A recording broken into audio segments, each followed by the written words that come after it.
তো আজকে আমাদের আহ, যে ক্লাস আমরা সি প্রোগ্রাম কোর্স শুরু করেছিলাম মেবি 3 তারিখ, মানে গত মাসে 3 তারিখে মেবি আমরা শুরু করেছিলাম। আমার যতটুকু মনে পড়ে 3 বা 4 তারিখে ওরিয়েন্টেশন ছিল। 3 তারিখ হওয়ার সময় অনেক বেশি। তো যাই হোক, এরপরে মোটামুটি আমরা অনেকগুলো ক্লাস করেছি। তো করার পর আমরা এখন কোর্সের শেষের দিকে এসেছি। তো এখন আমাদের কোর্সের যেটা বাকি আছে সেটা হচ্ছে আমরা আজকে কিছু সৃজনশীল প্রশ্নের টাইপ দেখবো। তোমাদেরকে ধারণা দেওয়ার জন্য যে পরীক্ষায় সৃজনশীল প্রশ্নগুলো এরকম একটা ফরম্যাট আসে বোর্ড পরীক্ষায়, মানে তোমাদের কি জানতে হবে বা কি জানতে হবে না। আমরা তো অনেক কিছু পড়েছি, আবার অনেক কিছু পড়ি নাই। তো আমরা যা যা পড়েছি তার মধ্যে কোনগুলো দরকার বা কোনগুলো দরকার নাই, আমরা যা যা পড়েছি তার মধ্যে দেখা যায় পরীক্ষায় ভালো করার জন্য অনেক কিছু না পড়লে চলে। তো আমরা এই কিছু সৃজনশীল প্রশ্ন দেখলেই ওগুলো আমাদের নিজেরাই বুঝতে পারবো যে আমরা যা যা পড়েছি তার মধ্যে কোনগুলো বেশি দরকার, কোনগুলো কম দরকার। তারপর হচ্ছে আমাদের আজকের ক্লাসের পরে নেক্সট যে কাজটা হবে সেটা হচ্ছে আমাদের এক পরীক্ষা হবে, অ্যাসাইনমেন্ট থাকবে। তো পরীক্ষাগুলো কেমন হবে একটু বলি। আমরা এই যে সি প্রোগ্রাম পড়েছি, মানে টোটাল অধ্যায় 5, আমাদের চ্যাপ্টার 5 এর উপর একটা এক্সাম হবে, বড়সড় একটা এক্সাম, রিটেন এক্সাম। একটা এমসিকিউ কিন্তু আমরা গতদিন দিয়েছি। এরপরে এমসিকিউ এক্সাম হবে না, এরপর হবে রিটেন এক্সাম। তো রিটেন এক্সামটা কেমন হবে, হতে পারে একটা সৃজনশীল দিব আমি, হতে পারে আমি তোমাদের সি সি প্রোগ্রাম করতে দিব। মানে তো আমাদের পরীক্ষাগুলো কয়েকটা ধাপে ধাপে হবে। মানে একটা ধাপে হচ্ছে তোমাদের প্রোগ্রাম করা লাগবে, প্রোগ্রাম করে রান করে জমা দিতে হবে, এটা হচ্ছে একটা ধাপ। আরেকটা ধাপ হচ্ছে অ্যালগোরিদম ফ্লোচার্ট করে জমা দিতে হবে। আরেকটা ধাপে হচ্ছে তোমাদের লিখিত পরীক্ষা দিতে হবে। লিখিত পরীক্ষার মধ্যে ক নং প্রশ্ন থাকবে, খ নং প্রশ্ন থাকবে, সৃজনশীল থাকতে পারে। তো এইভাবে করে তোমাদের একটা ইভালুয়েট করা হবে। এবং এটা করলে যেটা হবে, তোমাদের যে জিনিসগুলো তোমরা পড়ো না এখন পর্যন্ত সেগুলো পড়া হয়ে যাবে, যে ক্লাসগুলো মিস গেছে সেই ক্লাসগুলো করা হয়ে যাবে। তোমাদের আরো বাড়তি, আমি যেগুলো পড়াই নাই এর বাইরেও তোমাদের অনেক কিছু পড়া লাগবে, কারণ একটা পুরো বইয়ের উপর যখন পরীক্ষা থাকে তখন পরীক্ষা যখন মানে প্রস্তুতি নিতে গেলে দেখা যায় যে আরো অনেক কিছু পড়া উচিত। হ্যাঁ, আবার আমি যখন পড়াই তখন দেখা যায় যে এক এক ব্যাচকে এক এক রকম পড়ানো হয়। ধরো তোমাদেরকে এমন অনেক কিছু পড়েছি যেটা অন্য ব্যাচে পড়ায়নি, আবার অন্য ব্যাচে এমন অনেক কিছু পড়েছি যেটা তোমাদের হয়তো কিছু বাদ গেছে। তো এরকম মোটামুটি আমি চেষ্টা করেছি অধ্যায় 5-এর যেগুলো আমাদের দরকার, মানে যেগুলো দরকার সেগুলো অন্তত সেগুলো আগে শেষ করতে। তারপর হচ্ছে মোটামুটি পুরো অধ্যায়ের উপর আমরা একটা পূর্ণাঙ্গ ধারণা নিয়েছি। তো এই অধ্যায়টা অনেক বড়, এখানে অনেক কিছু আছে, শেষ নাই, পড়তে চাইলে অনেক পড়া যাবে, অনেক কিছুই শেখার আছে। আমি বলেছি সি প্রোগ্রাম জাস্ট আমরা শুরু করলাম মাত্র, এটার আমাদের এইচএসসির জন্য চলে যাবে ঠিক আছে, কিন্তু তুমি যদি ফিউচারে প্রোগ্রামিং করতে চাও তাহলে তোমার অনেক কিছু শেখার আছে, আরো অনেক কিছু জানার আছে। তবে মানে এখন তুমি যাই শিখতে চাও তোমার ভয় কাজ করবে না, কারণ তুমি এই সি প্রোগ্রামের মোটামুটি সব ফরম্যাটই তোমার জানা আছে, যে কি ধরনের লুপ হইতে পারে, লুপ কিরকম হইতে পারে, বা কিভাবে হচ্ছে একটা প্রোগ্রামকে চেঞ্জ করা যায়, কিভাবে বিভিন্ন ধরনের আউটপুট আনা যায়। যেহেতু তোমরা এগুলো জেনে গেছো, তো আমি আশা করি তোমাদের প্রোগ্রাম নিয়ে যে ভয়টা এটা থাকবে না, যদি তোমরা ফাইনাল আমাদের এই কোর্সের ফাইনাল পর্যন্ত পরীক্ষাগুলো ঠিক মতো দাও আর কি। অনেকে আমি দেখেছি আমার গত আগের যে 2টা ব্যাচ সেখানে এমন হয়েছে সি প্রোগ্রামে, অনেকেই প্রথম দিকে ঠিকমতো ক্লাস করে না, কিন্তু শেষের দিকে কম্পিটিশনে যে টাইমটা ছিল সেই সময় তারা খুব ভালো করে পিছনের ক্লাসগুলো রিভিশন দিয়েছে, করেছে, ক্লাস করার পরে দেখা গেল তারা হচ্ছে এক্সপার্ট হয়ে গেছে। এটা পরীক্ষা দিলে বোঝা যায় যে কে কতটুকু পড়েছে। তোমরা এতদিন যে যেটাই করেছো, আমি ধরে নিলাম কেউ ঠিকমতো ক্লাসও করা নাই, কেউ ঠিকমতো পড়া নাই, আমি ধরে নিলাম, জাস্ট আমি জানি সবাই পড়েছো, আমি ধরে নিলাম এটা। কিন্তু এখন আমি কম্পিটিশনের আগে তোমাদের যে বিভিন্ন ধাপ হবে সেখানে আমি টাইম দিব, কোথাও তোমরা 3 দিন বন্ধ পাবা, কোথাও 4 দিন বন্ধ পাবা, কোথাও 2 দিন বন্ধ পাবা, কোথাও 1 দিন বন্ধ পাবা। যখন যে বন্ধটা, এখন তো আমাদের তেমন কোনো কাজ নাই, কলেজের হয়তো টুকটাক 2 একটা অ্যাসাইনমেন্ট থাকতে পারে বা টুকটাক 2 একটা ক্লাস থাকতে পারে, কিন্তু ওইরকম আমাদের আগের মতো যেহেতু প্রেশার নাই, আমি চাইবো তোমরা এই জিনিসটাকে পুরোপুরি কাজে লাগাবে সময়টাকে, তাহলে তোমাদের প্রোগ্রামিং এর যে খুঁটিনাটি যে সমস্যাগুলো আছে এগুলো কেটে যাবে, যেগুলো খুঁত আছে সেগুলো ঠিক হয়ে যাবে, মানে পলিশ হয়ে যাবে। তো ঠিক আছে, আমি আজকে আর কথা না বাড়িয়ে শুরুতে যে জিনিসটা দেখাবো সেটা হচ্ছে আমরা লাস্ট দিন কিছু এমসিকিউ দেখেছিলাম, আজকে আমরা কিছু সৃজনশীল দেখবো। তো সৃজনশীলের জন্য আমি কিছু টেস্ট পেপারের প্রশ্ন কালেক্ট করেছি, তোমাদেরকে আমি ডিরেক্ট প্রশ্নগুলো দেখাচ্ছি। আমি হচ্ছে কিছু প্রশ্ন কালেক্ট করেছি টেস্ট পেপার থেকে। তো আমরা হচ্ছে ঢাকা বোর্ড 2019 সালের প্রশ্ন দেখবো, বা হচ্ছে অন্যান্য বোর্ডের 2019 সালের প্রশ্নগুলো দেখবো। তো মোটামুটি 2টা 3টা বোর্ডের প্রশ্ন দেখলে একটা ধারণা হয়ে যায় যে বোর্ডের প্রশ্নগুলো কেমন হয়। 2টা 3টা বোর্ডের প্রশ্নগুলো দেখলেই একটা ধারণা হয়ে যায়। আসিফ লিখেছে আজকে কি আমাদের লাস্ট ক্লাস, আমাদের মেবি আজকে লাস্ট ক্লাস, আমার মনে হয় না এরপরে আর তেমন কিছু থাকবে। শোনো, আরেকটা কথা বলে রাখি, সেটা হচ্ছে আমাদের আজকে লাস্ট ক্লাসের পরে তো এক্সাম আছে আমাদের বেশ কয়েকদিন, আরো ধরো আরো 10 দিন তোমরা আমার সাথে মিনিমাম আছো, আরো 7-8 দিন 10 দিন আমাদের সাথে আমার সাথে আছো। এরপরে যদি আমার মনে হয় যে আমি যা যা পড়েছি তারপরে যদি কোনো টপিক দরকার হয়, যে টপিকটা তোমাদের দরকার, তখন আমি একটা ছোট একটা রেকর্ডিং করে তোমাদের পাঠিয়ে দিব, যদি আমার মনে হয় কখনো।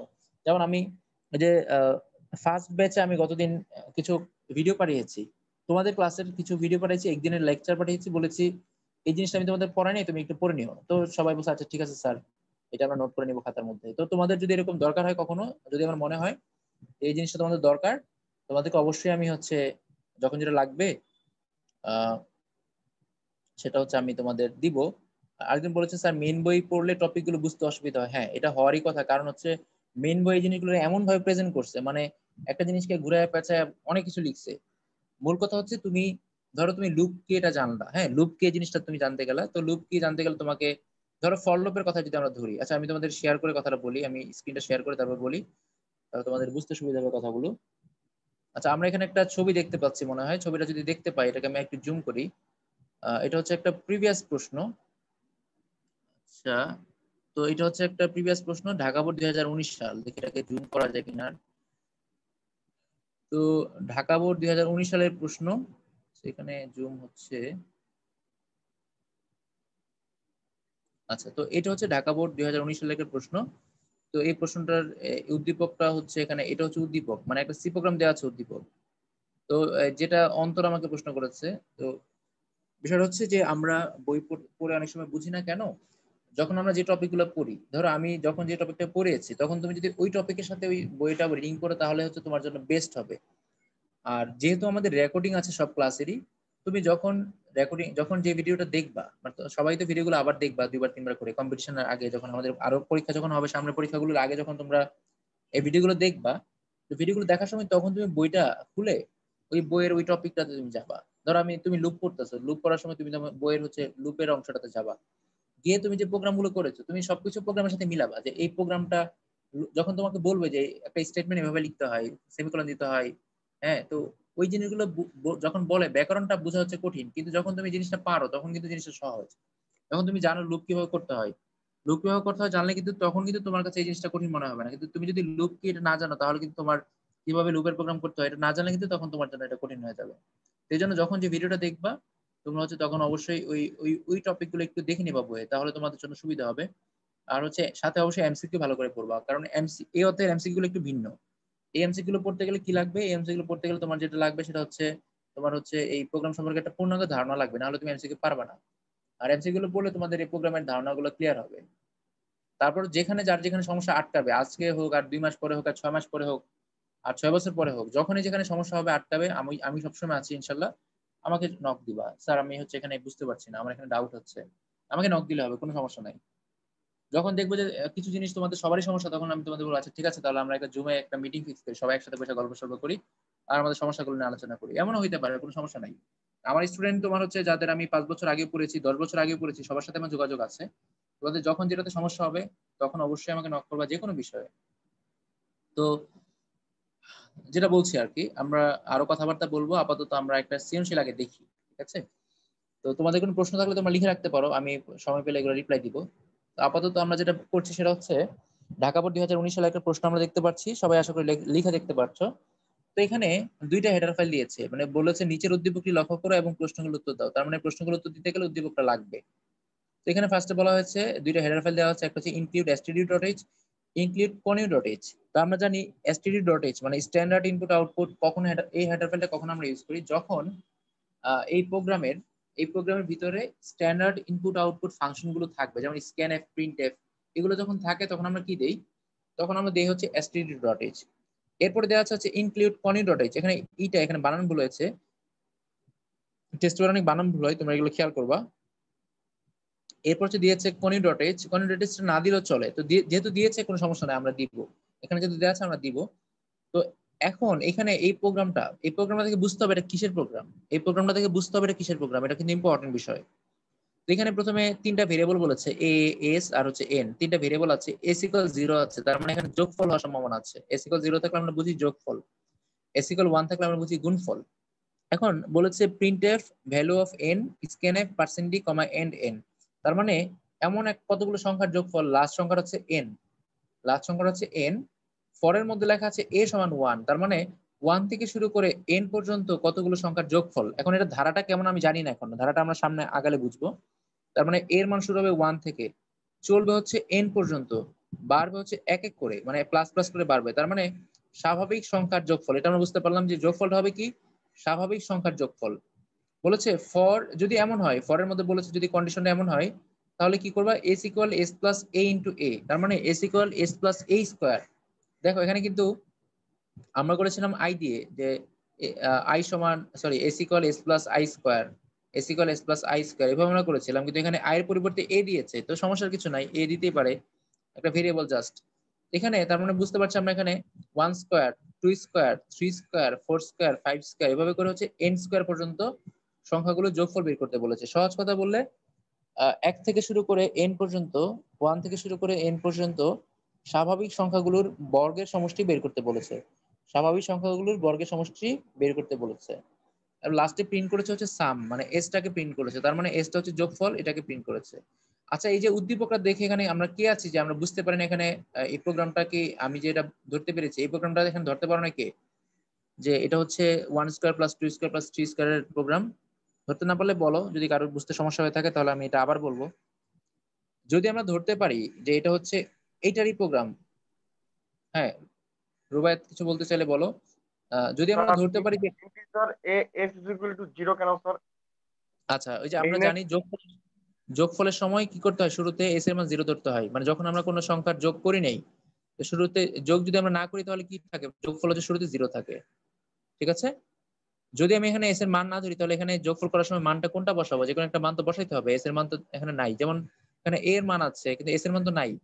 এখন এস এর মান যদি আমি 1 ধরি তাহলে কি হবে, একটা 1 বাড়তি যোগ হয়ে যাবে, কিন্তু আমার তো বাড়তি যোগ করা যাবে না, আমার হচ্ছে 1 থেকে শুরু করে n পর্যন্ত সংখ্যাগুলো যোগ করতে হবে। তাহলে আমরা এস এর মান প্রথমে 0 ধরেছি, 0 ধরলে কি হবে, আমার বাড়তি কোনো যোগফল আসতেছে না, আমার যতটুকু সংখ্যার যোগফল হওয়ার কথা ততটুকুই আসবে। আর কারো কোনো প্রশ্ন থাকলে বলতে পারো। আমরা জানি যোগের সময় কি ধরতে হয়, এস ইকুয়াল 0 ধরতে হয়। তো এই যে উদ্দীপকটা দেখে যদি আমি চিনতে পারি তাহলে হচ্ছে আমাদের এই কোর্সের মানে এটা হচ্ছে সফলতা, মানে আমরা যদি উদ্দীপকটা দেখে চিনতে না পারি তাহলে কিন্তু আমাদের আমরা যা শিখলাম এটাতে কোনো লাভ হলো না, আমাদের আবার ভিডিওগুলো শুরুতে দেখতে হবে। যদি আমরা উদ্দীপক দেখে ধরতে পারি আমাদের প্রোগ্রামটা কি ধরনের প্রোগ্রাম, তাহলে আমরা হচ্ছে এটা তো আমাদের মানে সাকসেস আর কি, যে আমরা যা শিখেছি তার মানে হচ্ছে আমাদের উদ্দেশ্য বা শেখার উদ্দেশ্যটা সফল হয়েছে। তো এই যে এটা দেখে আমরা বুঝতে পারলাম এটা হচ্ছে এরকম 1 থেকে শুরু করে n পর্যন্ত স্বাভাবিক সংখ্যাগুলোর বর্গের সমষ্টি। এখন আমরা একটু নিচে যাই, দেখি নিচে আর কি কি আছে। তো এখানে নিচে কি বলা আছে, যেমন হচ্ছে উদ্দীপকটাতে কি বলা আছে আমরা একটু দেখি। উদ্দীপকে বলা আছে মানে সরি আমাদের প্রশ্নগুলোতে কি বলা আছে, প্রশ্নগুলোতে ফার্স্টে বলা হচ্ছে আহ এ সমান এ মানে কতে বলা আছে 4GL কি, আমরা 4GL কি জানি, 4GL হচ্ছে ফোর্থ জেনারেশন ল্যাঙ্গুয়েজ, এটা আমরা জানি। তারপর বলা হচ্ছে সি কে কেন কেস সেন্সিটিভ ভাষা বলা হয়, মানে আমরা জানি সি, সিতে হচ্ছে বড় হাতের অক্ষর ছোট হাতের অক্ষরের মধ্যে একটা রাত দিন পার্থক্য আছে, এই জন্য সি কে কি বলা হয়, কেস সেন্সিটিভ ল্যাঙ্গুয়েজ বলা হয়। তোমাদের খ নাম্বার শিটটা আমি হচ্ছে তোমাদের আহ এমনি আমি খ নাম্বার শিটটা দেই না, এটা হচ্ছে যারা হচ্ছে টপ 5-এ থাকে কম্পিটিশনে তাদেরকে আমি শিটটা দেই। আচ্ছা তারপরে যদি তোমাদের দরকার হয় আমি দিয়ে দিব। ওইখানে তোমার হচ্ছে সব ইয়ের যতগুলো খ নাম্বার প্রশ্ন দরকার সেগুলো আমি উত্তর সহ লিখে রেখেছি, সেগুলো পড়লে ইনশাল্লাহ আমাদের খ নাম্বার হয়ে যাবে। আমাদের ক নাম্বারের শিটটা আছে আর খ নাম্বারের শিটটা আছে, আমি শিটগুলো ক নাম্বার মনে হয় দিয়েছি, আমি আবার দিব সমস্যা নাই, আমি আবার দিব। ক আর খ আজকে আমি তোমাদের গ্রুপে আপলোড করে দিব ক্লাসের শেষে, তোমরা এগুলো ডাউনলোড করে নিবা, ঠিক আছে। তাহলে ক খ ওই শীট থেকে কমন করবে, আর গ আর ঘ হচ্ছে আমাদের প্রোগ্রাম থেকে কমন করবে ইনশাল্লাহ। তো এই কমন নিয়ে চিন্তা করতে হবে না, তোমাদের পারতে হবে প্রোগ্রামগুলো। তো সি কে কেন কেস সেনসিটিভ ল্যাঙ্গুয়েজ বলা হয় এটা আমরা জানি সবাই। গ নম্বর বলা আছে উদ্দীপকের ধারাটির যোগফল নির্ণয়ের অ্যালগরিদম লিখো, উদ্দীপকের ধারাটির যোগফল নির্ণয়ের অ্যালগরিদম লিখো। তো এই যে জিনিসটা এখানে যে বলা আছে যে 1 থেকে শুরু করে n পর্যন্ত স্বাভাবিক সংখ্যাগুলোর বর্গের সমষ্টি, এইটার অ্যালগরিদম তোমাকে লিখতে বলেছে। তো এগুলোর অ্যালগরিদম আমরা পারি, অ্যালগরিদম পারি আমরা হচ্ছে এই ধরনের অ্যালগরিদম করেছি। তো আমি তোমাদের একটু জাস্ট তোমাদের মনে করে দেওয়ার জন্য আমি আমাদের স্লাইডে একটু ব্যাক করি যে এই ধরনের অ্যালগরিদম গুলো কেমন ছিল, তোমাদের একটু মনে করে দেওয়ার জন্য আমরা একটু ব্যাক করি। এখানে তো আমরা পেয়ে যাব আমরা এই ধরনের অ্যালগরিদম করেছি। তো আমি যদি হচ্ছে অ্যালগরিদম গুলো দেখি তাহলে দেখা যাবে যে আমরা এই ধরনের অ্যালগরিদম করেছি। অনেকগুলো অ্যালগরিদম কোথা থেকে কোথায় খুঁজে বের করবো, জাস্ট আমি এখান থেকে যে কোনো একটা থেকে দেখাই আর কি, ঠিক আছে, যে কোনো একটা থেকে দেখাই। ধরো এই যে ফ্লোচার্টটা আছে, তো এই ফ্লোচার্টে আমরা কি করেছি, বা এই যে অ্যালগরিদমটা আছে এখানে আমরা কি করেছি, আমরা হচ্ছে এখানে 1 থেকে n পর্যন্ত জাস্ট স্বাভাবিক সংখ্যাগুলো যোগফল বের করেছি। দেখো এটাকে যদি আমরা একটু জুম করে নিই তাহলে মনে বেটার হয়। এই যে অ্যালগরিদমটা এগুলো আমরা পিছনে পড়ে এসেছি, এখানে আমরা যেটা দেখতে পাচ্ছি সেটা হচ্ছে ইনপুট হচ্ছে n, মানে শেষ সংখ্যাটা হচ্ছে n, যোগফল হচ্ছে 0, আয়ের মান হচ্ছে 1, এটুকু পর্যন্ত আমাদের মিল আছে। তারপর আমরা বললাম repeat step 5 and 6 while I is less than equal n।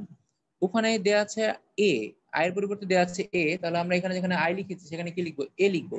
লিখবো a সমান 1, তারপর লিখবো repeat step 5 and 6 while a is less than or equal n।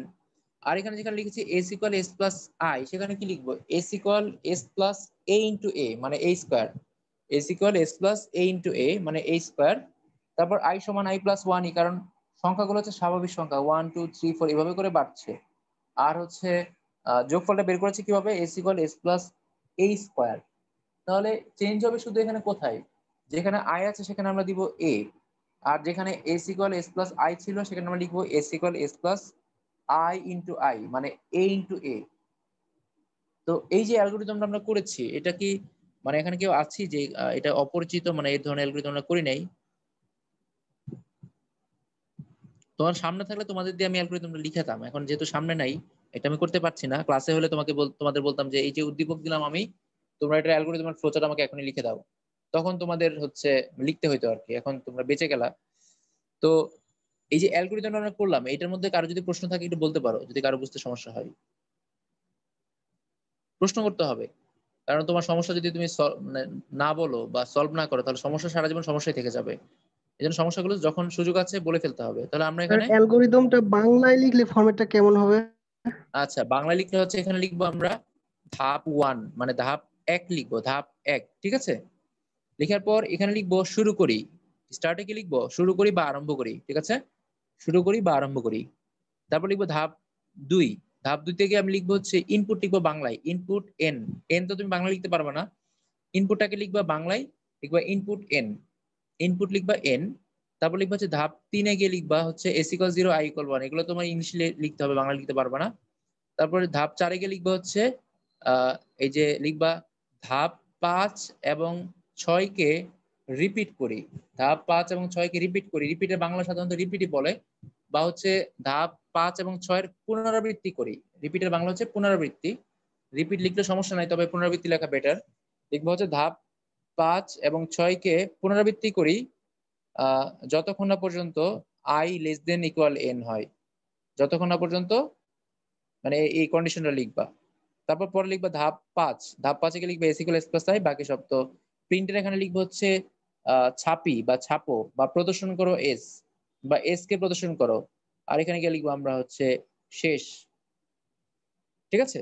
তো আমি আমার মনে হয় আর কি বাংলা থেকে ইংলিশটা বেটার, কারণ হচ্ছে ইংলিশের ওয়ার্ড গুলো সহজ এবং হচ্ছে পরীক্ষাতে লিখতে অনেক টাইম কম লাগে, খুব সহজে লেখা যায়। এই জন্য আমি আর কি বাংলাটার পরিবর্তে ইংলিশটা শিখাই। আর এটার জন্য নাম্বার কাটবে না, ইংলিশে লিখতে সমস্যা নাই, বাংলায় তুমি লিখতে পারো। আচ্ছা, আর কারো কি প্রশ্ন আছে?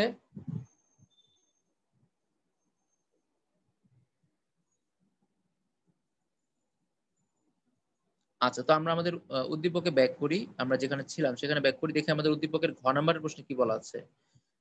আমাদের উদ্দীপকের ঘ নাম্বারের প্রশ্নে বলা আছে উদ্দীপকের ফর লুপের পরিবর্তে ডু হোয়াইল লুপ ব্যবহার করলে প্রোগ্রামটিতে কি ধরনের পরিবর্তন আসবে। বলেছে উদ্দীপকের যে ফর লুপ আছে তার পরিবর্তে যদি আমরা ডু হোয়াইল লুপ ব্যবহার করি তাহলে কি ধরনের চেঞ্জ আসবে। তো ফর লুপের পরিবর্তে ডু হোয়াইল লুপ দিয়ে আমরা জানি কিভাবে করতে হয়। আমরা হচ্ছে এখানে প্রথমে লিখবো হচ্ছে ডু এর মধ্যে আমরা কি লিখবো, s equal s plus a into a, আর লিখবো i সমান i plus 1। আর হচ্ছে হোয়াইলে গিয়ে আমরা লিখবো হচ্ছে এই লাইনটা a less than or equal n। আমরা হচ্ছে একটা অ্যাসাইনমেন্ট করেছি, প্রায় সবাই অ্যাসাইনমেন্টটা জমা দিয়েছে আমাকে, তো যারা জমা দিয়েছে তাদেরটা তো আমি চেক করে দিয়েছি। জাস্ট আমরা এখানে কি লিখবো, লিখবো হচ্ছে ডু লিখে এই s equal s plus a into a লিখবো, আর হোয়াইলে গিয়ে আমরা শুধু এই কন্ডিশনটা লিখবো। আচ্ছা, এই যে এখানে আমরা কেউ কি আছি যে আমরা হচ্ছে এটাকে ডু হোয়াইল দিয়ে লিখতে পারবো না?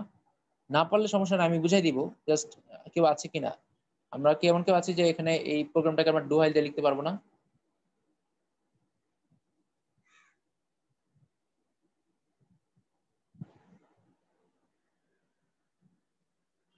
তো আমাদের এই ফরটা ডু হোয়াইল দিয়ে, আমরা ডু হোয়াইল দিয়ে শিখেছি, ইফ এলস দিয়ে শিখেছি, হোয়াইল দিয়ে শিখেছি। তো এখানে ফর দিয়ে করা আছে, আমরা ইফ এলস দিয়ে করতে পারি, ডু হোয়াইল দিয়ে করতে পারি, তারপর হোয়াইল দিয়ে করতে পারি, গোটো দিয়ে করতে পারি, এরকম অনেকভাবে করা যাবে। তোমরা বই থেকে গোটোর নিয়মটা একটু দেখে নিও, জাস্ট নিয়মটা দেখলে হবে, আর কিছু না, এসব একই ধরনের, জাস্ট ফরম্যাট একটু দেখে নিবা। তো দেখো এই যে 2019 সালের প্রশ্নটা, দেখো কত চমৎকার একটা প্রশ্ন, মানে আমরা যেরকম পড়েছি ওইরকম ফরম্যাট একটা প্রশ্ন। এরকম প্রশ্ন হলে তো কোনো কথাই নেই, তোমাদের যদি সি প্রোগ্রাম চর্চায় থাকে তাহলে এই ধরনের প্রশ্ন তোমরা হচ্ছে 10-এ 10 পাবা। এখানে আর মানে তেমন মানে এই ধরনের প্রশ্ন হচ্ছে বেশি আসে, এটা হচ্ছে স্ট্যান্ডার্ড একটা প্রশ্ন। এরপরে আমরা এই যে দেখবো ঢাকা বোর্ড 2019 সালে 2টা প্রশ্ন এসেছে এখান থেকে। হ্যাঁ, ঢাকা বোর্ড 2019 সালে 2টা প্রশ্ন এসেছে। তো আমরা আরেকটা প্রশ্ন দেখি, আরেকটা প্রশ্ন একটু দেখি। তো আমি আরেকটা একটু ওপেন করি, আরেকটা ছবি ওপেন করি।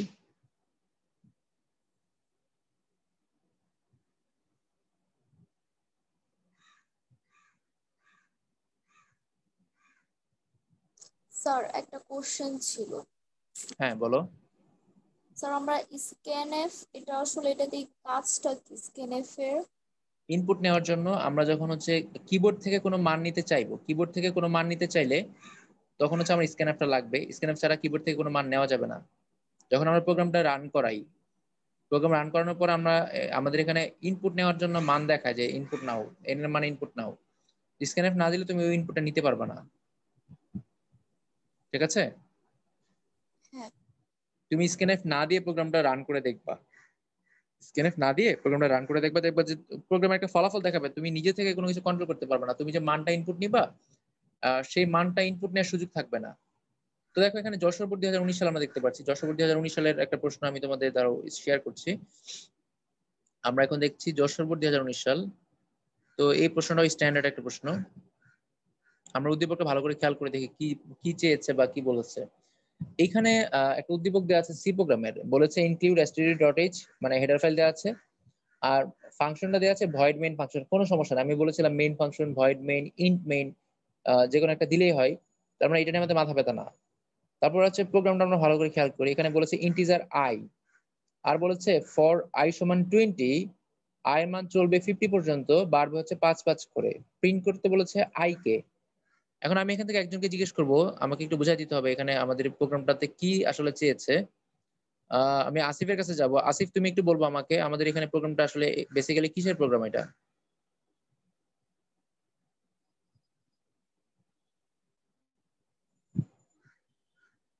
আসিফ শুনতে পাচ্ছ? Asifur Rahman, Adamjee cantonment college.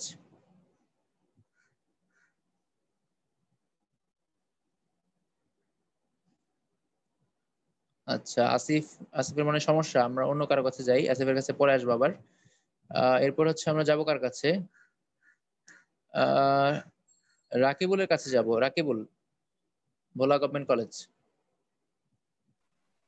Sir এখানে বলছে যে 20 থেকে শুরু হবে, মানে যেই হ্যাঁ যে আয়ের মানটা সেটা 20 থেকে শুরু হবে, 5 করে বাড়তে থাকবে, আচ্ছা, 5 গুড। করে বাড়তে থাকবে 50 পর্যন্ত যাবে যাবে। স্যার, 50। আচ্ছা তাহলে প্রিন্ট হবে কি? এখানে প্রিন্ট হবে কোনটা, আউটপুটটা কোনটা আসবে? এখানে কি যোগফল বের করতে বলেছে না শুধু সংখ্যা? স্যার এখানে শুধু সংখ্যা বের করতে বলছে স্যার, তার মানে 20, 25, 30, 25, তাই 30। তো?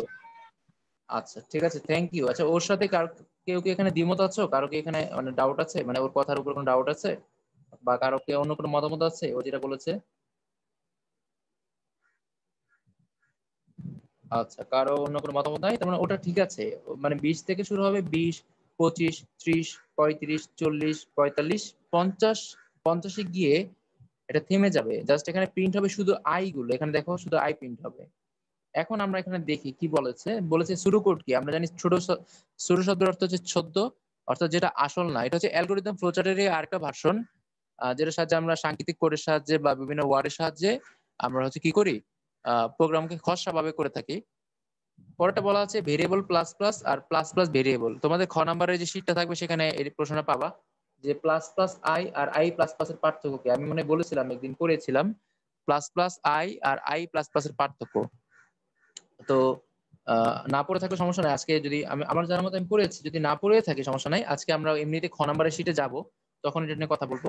তো এটা একটাকে বলা হয় পোস্ট ইনক্রিমেন্ট, আর একটাকে বলা হয় প্রি ইনক্রিমেন্ট। এখানে হচ্ছে প্লাস প্লাস দেওয়া আছে, এটা হচ্ছে পোস্ট ইনক্রিমেন্ট, আর এটা হচ্ছে প্লাস প্লাস হচ্ছে প্রি ইনক্রিমেন্ট। আমরা এখানে যখন লিখি আই সমান আই প্লাস ওয়ান, এটার মানে হচ্ছে আই সমান আই প্লাস প্লাস, আই সমান আই প্লাস প্লাস, এটার মানে হচ্ছে পোস্ট ইনক্রিমেন্ট। আর এটাকে আমরা অনেক সময় এভাবে লিখি plus plus I, plus plus I হচ্ছে প্রি ইনক্রিমেন্ট।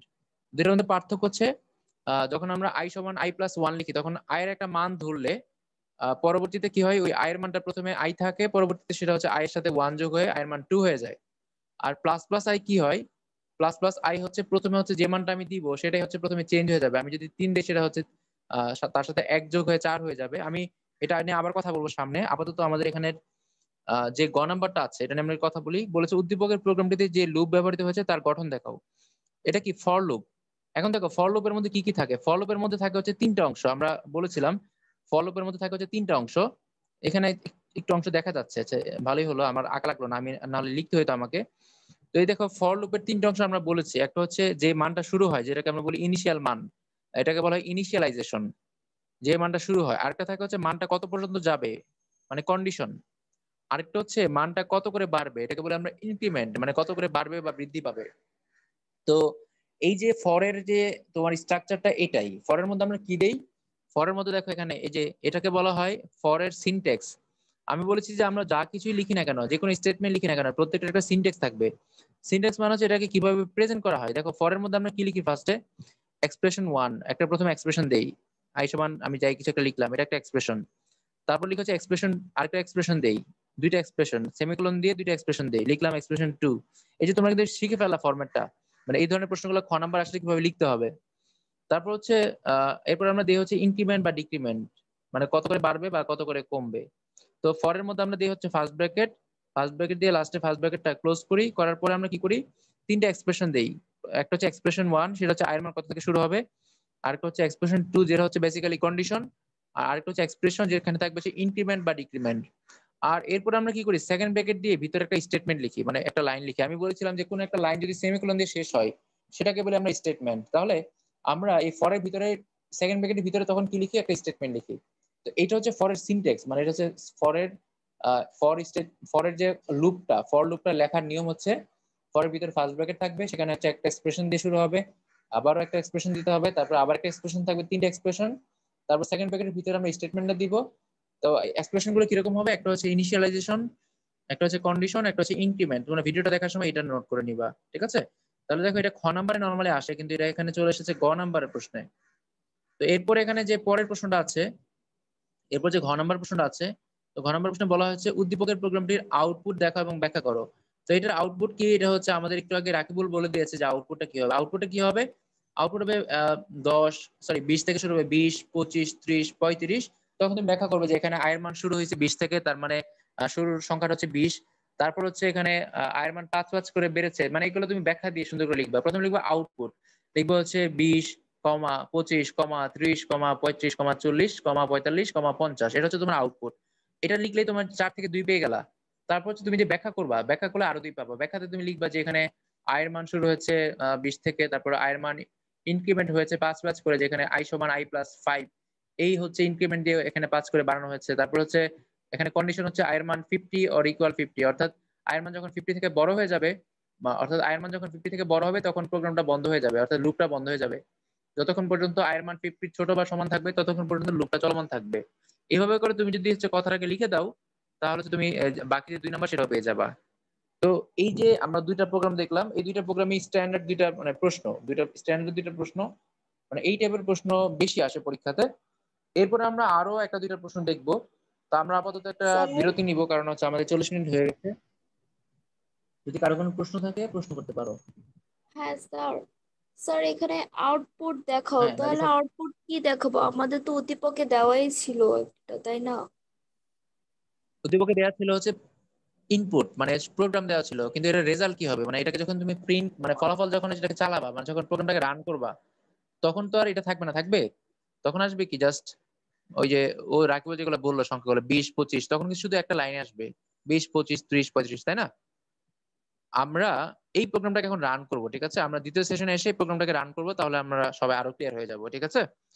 রান করবো। আপাতত তোমাদের একটা ছোট ব্রেক ব্রেক 5 মিনিটের ব্রেক, 5 মিনিট আচ্ছা 5 মিনিটের ব্রেকে আমরা সবাই একটু চেষ্টা করবো 5টা 16, 17-তে জয়েন করে ফেলতে, 16, 17-এর মধ্যে, মানে আমরা 16, 17-এর মধ্যে 17-এর মধ্যে ইনশাল্লাহ শুরু করে দেবো ক্লাস। এই জন্য চেষ্টা করবো 5টা 17-এর মধ্যে জয়েন করতে। আপাতত তোমরা 5 মিনিট ব্রেক নাও, কেউ নামাজ পড়ে নাও। তো ঠিক আছে, আমরা সেকেন্ড সেশনে গিয়ে আবার কথা বলবো এটা নিয়ে।